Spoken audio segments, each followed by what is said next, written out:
ప్రపంచ యాత్రికుడిగా ఫేమస్ అయినటువంటి నా అన్వేష్కు ఫేస్బుక్ మెటా షాక్ ఇచ్చింది. ఇటీవల తను చేసిన కొన్ని వీడియోలు నెట్టింట తీవ్ర దుమారం రేపడంతో పలువురు ఫిర్యాదు చేశారు. దాన్ని నెటిజన్లు ఇన్స్టా ఐడికి రిపోర్ట్ కొట్టడంతో ఇన్స్టా ఐడి నా అన్వేషణ 5 అనే ఇన్స్టా అకౌంట్ను మెటా బ్యాన్ చేసింది. దీనిపై అన్వేష్ మళ్ళీ స్పందించాడు.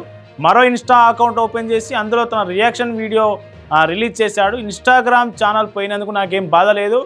రూపాయి రాని ఇన్స్టాగ్రామ్ ఉంటే ఎంత పోతే ఎంత. ఇన్స్టా ఛానల్స్ని యూట్యూబ్ ఛానల్స్ నాకు ఆల్రెడీ 2 ఉన్నాయి. ఆ 2 నాకు 2 చేతులు లాంటివి, 2 కాళ్ళ లాంటివి. ఫేస్బుక్ అకౌంట్ నా బాడీతో సమానం.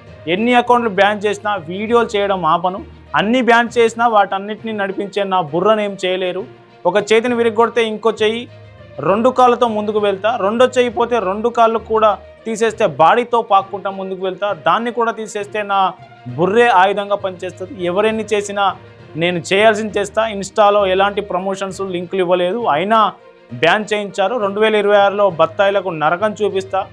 యూట్యూబ్ నుంచే లాస్ట్ మంత్ నేను 8 లక్షలు ఇన్కమ్ తీసుకున్నాను అంటూ అన్వేష్ ఈ వీడియోలో చెప్పుకొచ్చాడు. ఈ వీడియో కింద కొంతమంది నెటిజన్లు తీవ్ర స్థాయిలో కామెంట్ చేస్తూ ఉన్నారు. అన్వేష్ గతంలో మనం చూడొచ్చు, మనకు హిందూ దేవతల మీద, రాముడి మీద కావచ్చు, సీత మీద కావచ్చు, అట్లాగే వివిధ లక్ష్మీదేవత మీద కావచ్చు, వీళ్ళందరి మీద తీవ్ర స్థాయిలో కామెంట్లు చేసి తీవ్ర దుమారం లేపారు. సోషల్ మీడియాలో ఇన్స్టాగ్రామ్లో కావచ్చు, ఫేస్బుక్లో కావచ్చు. దీనికి సంబంధించి కరాటే కళ్యాణ్ కావచ్చు, వివిధ సామాజిక కార్యకర్తలు, వివిధ మహిళలు, హిందూ ధార్మిక సంఘాల నాయకులు పెద్ద ఎత్తున ఫిర్యాదు చేశారు పోలీసులకు. దాంతోపాటు రిపోర్టు కూడా కొట్టారు. భారతదేశాన్ని, మన దేశ సార్వభౌమత్వాన్ని కూడా కొన్నిసార్లు అవహేళన చేసి విదేశాల్లో తిరుగుతూ అవహేళన చేసినటువంటి ఈ అన్వేష్ ఛానల్స్ ఏవైతే ఉన్నాయో వాటి మొత్తం బ్యాన్ చేయాలంటూ పోలీసులకు పెద్ద ఎత్తున ఫిర్యాదులు అందాయి. ఆ మెటాకు కూడా బాగా రిపోర్ట్లు వెళ్ళడంతో మెటా ఇన్స్టాగ్రామ్ అకౌంట్ అయితే బ్యాన్ చేయడం జరిగింది. ఇన్స్టాగ్రామ్ ఒక్క అకౌంట్ బ్యాన్ చేస్తే మళ్ళీ ఇంకొక అకౌంట్ ఓపెన్ చేసి అందులో 2 నిమిషాల వీడియో రిలీజ్ చేయడం జరిగింది. ఈ 2 నిమిషాల వీడియోలో నన్నెవరు ఏమీ పీకలేరు, ఈ ఇన్స్టాగ్రామ్ నా ఈకతో సమానం అంటూ అన్వేష్ తీవ్ర స్థాయిలో వీడియోని అయితే రిలీజ్ చేయడం జరిగింది. ఈ వీడియో మీద పెద్ద ఎత్తున దుమారం రేగుతున్న పరిస్థితి కనిపిస్తూ ఉంది. దీనికి సంబంధించి మరి మెటా మళ్ళీ స్పందిస్తుందా, మళ్ళీ రిపోర్ట్లు కొట్టేవాళ్ళు, దీని మీద మళ్ళీ ఫిర్యాదులు అంతాయా పోలీసులకు అనేది వేచి చూడాలి. దీనికి సంబంధించి కరాటే కళ్యాణ్ కూడా గతంలో ఫిర్యాదు చేశారు. అన్వేష్ తీరుపైన ఆమె చాలాసార్లు మండిపడ్డారు. నమస్తే అందరికీ. నా ఇన్స్టాగ్రామ్ ఛానల్ ఏదైతే ఉందో అది పోయిందండి. నేను చాలా బాధపడుతున్నాను. అంటాననుకున్నారా బత్తాయిలు? రూపాయి రాని ఇన్స్టాగ్రామ్ ఉంటేతే పోతే ఇట్టిన ఈక. ఇప్పుడు మీరు జాగ్రత్తగా వినండి బత్తాయిలు. ఈ 2 చేతులు నా 2 ఇన్స్టాగ్రామ్స్ అనమాట. ఈ 2 కాళ్ళు నా 2 యూట్యూబ్ ఛానల్ అనమాట. నా బాడీ ఏదైతే ఉందో ఫేస్బుక్ అనమాట. ఈ 5ని నడిపించేది తెలివైన బుర్ర. ఎంతమంది కుక్కల్ని నిద్ర లేకుండా చేస్తున్నానే బత్తాయిల్ని, ఆ బుర్ర. సో ఇప్పుడు మీరు ఏం చేశారు? ఈ బత్తాయిలందరూ కలిపి ఈ చెయ్యిని ఎరగొట్టేశారు. ఇంకో చెయ్యి ఉంది, 2 కాళ్ళు ఉన్నాయి, నడుచుకుంటూ వెళ్ళిపోతాను. ఇప్పుడు ఈ ఇన్స్టాగ్రామ్ని కూడా ఎరగొట్టేశారు. 2 కాళ్ళు ఉన్నాయి, పరిగెట్టుకుంటూ వెళ్ళిపోతాను. ఇప్పుడు ఈ కాలు తీసేశారు, ఒంటి కాలు ఉంది, ఒంటి కాలుతో వెళ్ళిపోతాను. ఇప్పుడు ఆ 2 కాళ్ళు తీసేశారు, బాడీ ఉంది, దేకుంటూ వెళ్ళిపోతాను. బాడీ కూడా తీసేశారు, తల ఉంది, మాట్లాడుకుంటూ వెళ్ళిపోతాను. సో నేను దొరికితే తెయ్యాల్సిందేంటి?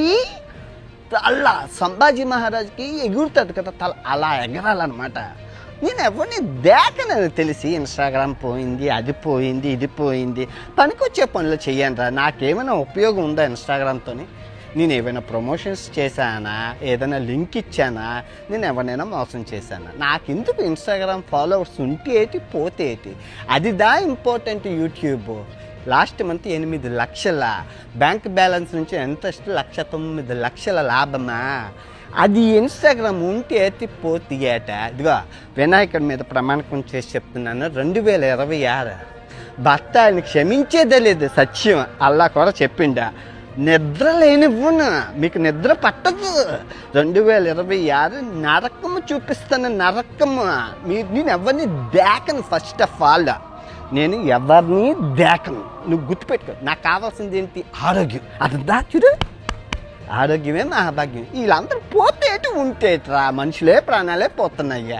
ఓకే బగ్నరా, రేపు నుంచి రోజు వీడియో వస్తుందా? వెధవలకి క్షమాపణలు చెప్పాలని కానీ ఏ విధంగా స్పందిస్తే ఏ విధంగా ఉంటుంది చర్య అన్నది అర్థం కాదు. వాడు ఏదైతే అనుకున్నాడో అదే చేస్తాడు. వాడు మూర్ఖుడు కాబట్టి. అలాంటి మూర్ఖులకి మాటలతో చెప్తే సరిపోదు, చేతలతో చెప్పాలి. కాబట్టి మన పని మనం చేస్తున్నాం, వాడి కోసం గట్టిగానే ప్రయత్నాలు చేస్తున్నాం. ఇప్పుడు నిన్న కూడా ఐటీ సెక్షన్ 69A అది పెడితే వాడి తాలూకా సోషల్ మీడియా అకౌంట్స్ అన్నీ బ్లాక్ అవుతాయి. అది చేయించవచ్చు దాని ద్వారా. అది మనకి పెట్టలేదు. అప్లికబుల్ అవ్వాలని, ఇంప్లిమెంట్ చేయాలని అడగడానికి వెళ్ళాం. అదే కాకుండా BNS 106 అది కూడా వాడి అకౌంట్, బ్యాంక్ అకౌంట్ ఫ్రీజ్ అవుతుంది దాంతో. ఆ రెండు నేను చేయమని పోలీసు వారిని మళ్ళీ కోరాను. పంజగుట్ట పోలీసులకి ధన్యవాదాలు తెలియజేసుకుంటూ మళ్ళొక్కసారి పెద్దల దృష్టికి తీసుకెళ్ళడానికి త్రూ మనకి ఎలాంటి మీడియా ఏంటంటే మనకి మీడియా వాళ్ళే పోలీసు శాఖ నుంచి మన ప్రిన్సిపల్ సెక్రటరీ గారికి, అంటే సిపి గారికి, తర్వాత ప్రిన్సిపల్ సెక్రటరీ గారికి, అక్కడి నుంచి కేంద్రానికి అలా వెళుతుంది. మనం కూడా అన్నీ కూడా పంపించాలి. మళ్ళీ మేము అన్ని పోస్టులు చేస్తాం, స్పీడ్ పోస్టులు చేస్తాం. అన్నీ మేము చేసినప్పటికి కూడా వారి ద్వారా వెళ్తేనే అది ఒక ప్రొసీజర్ ఉంటుంది కదా, ఆ ప్రొసీజర్ ప్రకారంగా ఫాలో అవ్వాలి. కాబట్టి మళ్ళీ నేను వెళ్ళిచ్చాం, వీళ్ళని అడిగాము. వీళ్ళు వాళ్ళ దగ్గర పర్మిషన్ తీసుకొని, లీగల్ ఒపీనియన్ తీసుకొని మళ్ళీ దాన్ని ఇంప్లిమెంట్ చేస్తే అవన్నీ అవుతాయి. వాడికి అకౌంట్స్ ఫ్రీజ్ అయితే వాడి పిచ్చి వాగుడు తగ్గుతుంది, అంటే సోషల్ మీడియా అకౌంట్స్. అలాగే డబ్బుల గురించి వాగుతున్నాడు కాబట్టి డబ్బులు కూడా ఫ్రీజ్ చేస్తే ఆ అకౌంట్స్ కూడా, బ్యాంక్ అకౌంట్స్, ఆటోమేటిక్గా డబ్బు మదం పోతుంది. ఆటోమేటిక్గా కళ్ళు నెత్తి మీద ఉన్న నేల మీదకి వస్తాయి. అది చేయాలని మా ప్రయత్నం, అన్ని విధాల ప్రయత్నాలు చేస్తున్నాను నేను. తను ఆల్రెడీ ఇన్స్టాగ్రామ్కి లేఖ రాశారు, యూట్యూబ్ కూడా రాసి ఉంటారు నాకు తెలిసి, అన్నీ రాస్తారు అన్ని మాధ్యమాలకి. సో అన్ని సోషల్ మీడియా అకౌంట్స్ కూడా వాడు బ్లాక్ అయిపోవాలని మా ఉద్దేశం. ఇంతేకాకుండా వివిధ దేశాల్లో ఉన్న ప్రతి హిందువు కూడా మీరు రిపోర్ట్ చేయండి, అక్కడ కూడా మీరు కేసు పెట్టండి, ప్రతి ఒక్కరూ మేల్కోండి.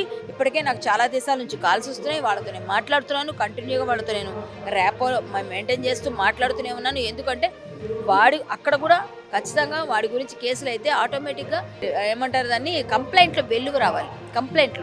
ఆ కంప్లైంట్లో వెలుగుగా వస్తే ఆటోమేటిక్గా ప్రభుత్వాలు అన్నీ కూడా ఆలోచిస్తాయి. ఇక్కడ ప్రభుత్వం, 2 తెలుగు రాష్ట్రాల ప్రభుత్వాలు కాకుండా విదేశాల్లో ఉన్న తెలుగు వారు కూడా స్పందిస్తున్నారు అంటే చాలా ఇది మంచి ఆనందమైన విషయం నాకైతే. ఎందుకంటే వారందరూ నాకు ఫోన్లు వస్తున్నాయి, నేను మాట్లాడుతున్నాను వాళ్ళతో. వాళ్ళు బాధపడుతున్నారండి తెలుగు వాళ్ళకన్నా కూడా ఎక్కువగా. ఎందుకంటే మేము అక్కడ చాలా కట్టుబొట్టు, మా చీర, సంస్కృతి, సంప్రదాయాన్ని మేము వదలలేదండి. ఏ రోజు మేము పిచ్చి డ్రెస్సులు వేసుకొని మా పిల్లలు కానీ, మా వైఫ్ కానీ, మా వాళ్ళు ఎవరు తిరగలేదు. మేము ఇండియా నుంచి వచ్చాము, రిప్రజెంటేషన్ చేస్తున్నామని ఒక బాధ్యతతో ఉంటాము. వాడు మమ్మల్ని అన్న మాటలు మాకు బాగా కలిసి వేస్తున్నాయి, చాలా బాధ పెడుతున్నాయి మమ్మల్ని. కాబట్టి ఈ రోజు మేము కంప్లైంట్ చేస్తామని చాలా మంది ముందుకు వస్తాం. ఆల్రెడీ ఆస్ట్రేలియా నుంచి తెలుసు మీకు, వారు రెడీ చేశారు. మిగిలిన దేశాల్లో కూడా వస్తాయి, మీరు చూస్తూ ఉండండి.